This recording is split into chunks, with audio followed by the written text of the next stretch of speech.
Okay mga boss, ang gagawin natin ngayon mga boss, mag-jumper ta sa gang outlet.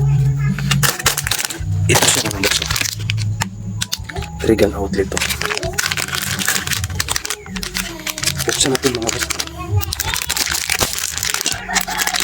Paano mag-jumper gang outlet? Yan o, gang outlet. Yan, i-jumper natin.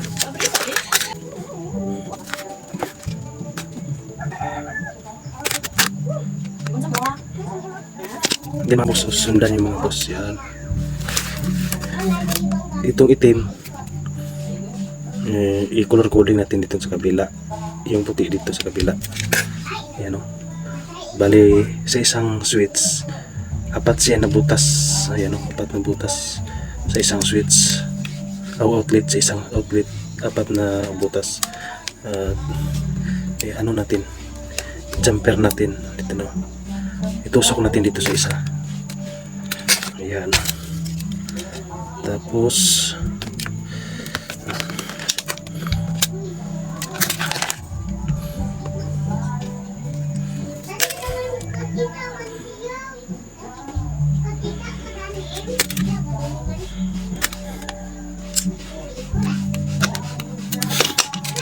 dito sa kabila, yan, jumper natin. Pili lang kayo kung saan nyo itusok kasi dalawa yung bawat gilid niya, dalawa ang butas. Pili lang kayo saan nyo itusok. Sa akin dito itusok sa dulo sa isang outlet. Yan o, tusok natin. Yan, na-jumper na natin yung isa naman. Magkuha tayo ng isang wire para i-jumper.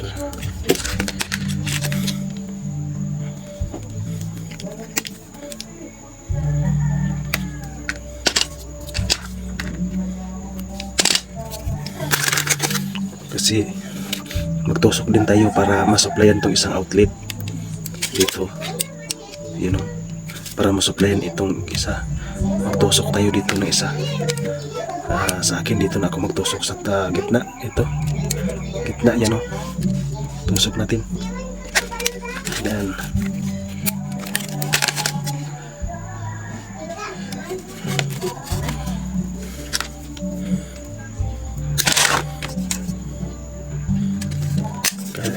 kapag balat kayo mga boss, di tamang-tama nyo lang mga boss. Ito ang sukatan niya mga boss. May sukatan siya dito sa gitna. Ayan o, gitna kung ilang pulgada ang balatan nyo, yun ang kasi doon sa butas. Yan o, yan o, yan o, yun ang sukatan. Tama lang sa paglubog. Tusok natin si mga boss. Ayan, nakumpleto na natin yung isa mga boss. Yung isa dito na tayo sa kabila. Ayan. Ganun din ang proseso mga boss. Ganyan lang siyang proseso doon sa kabila. Itong puti na natin ang gamitin natin.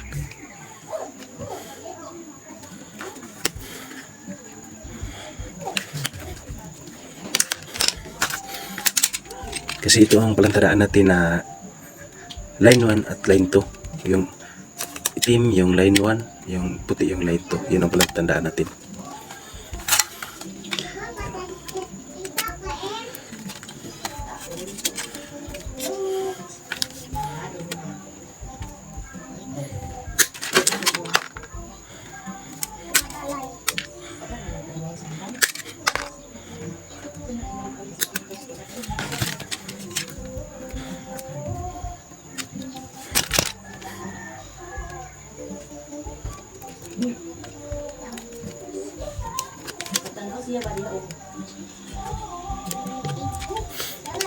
Yan, tusok natin isa.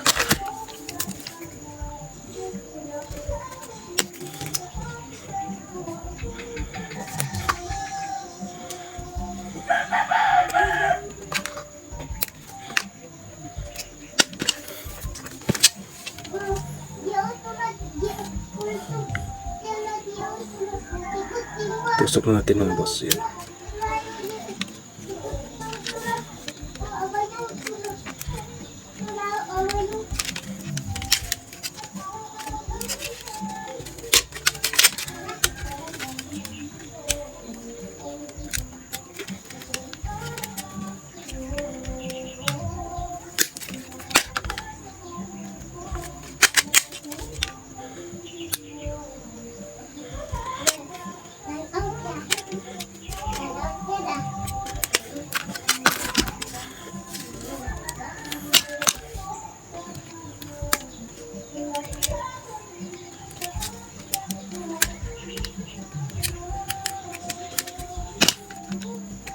Yan mga boss, kompleto na.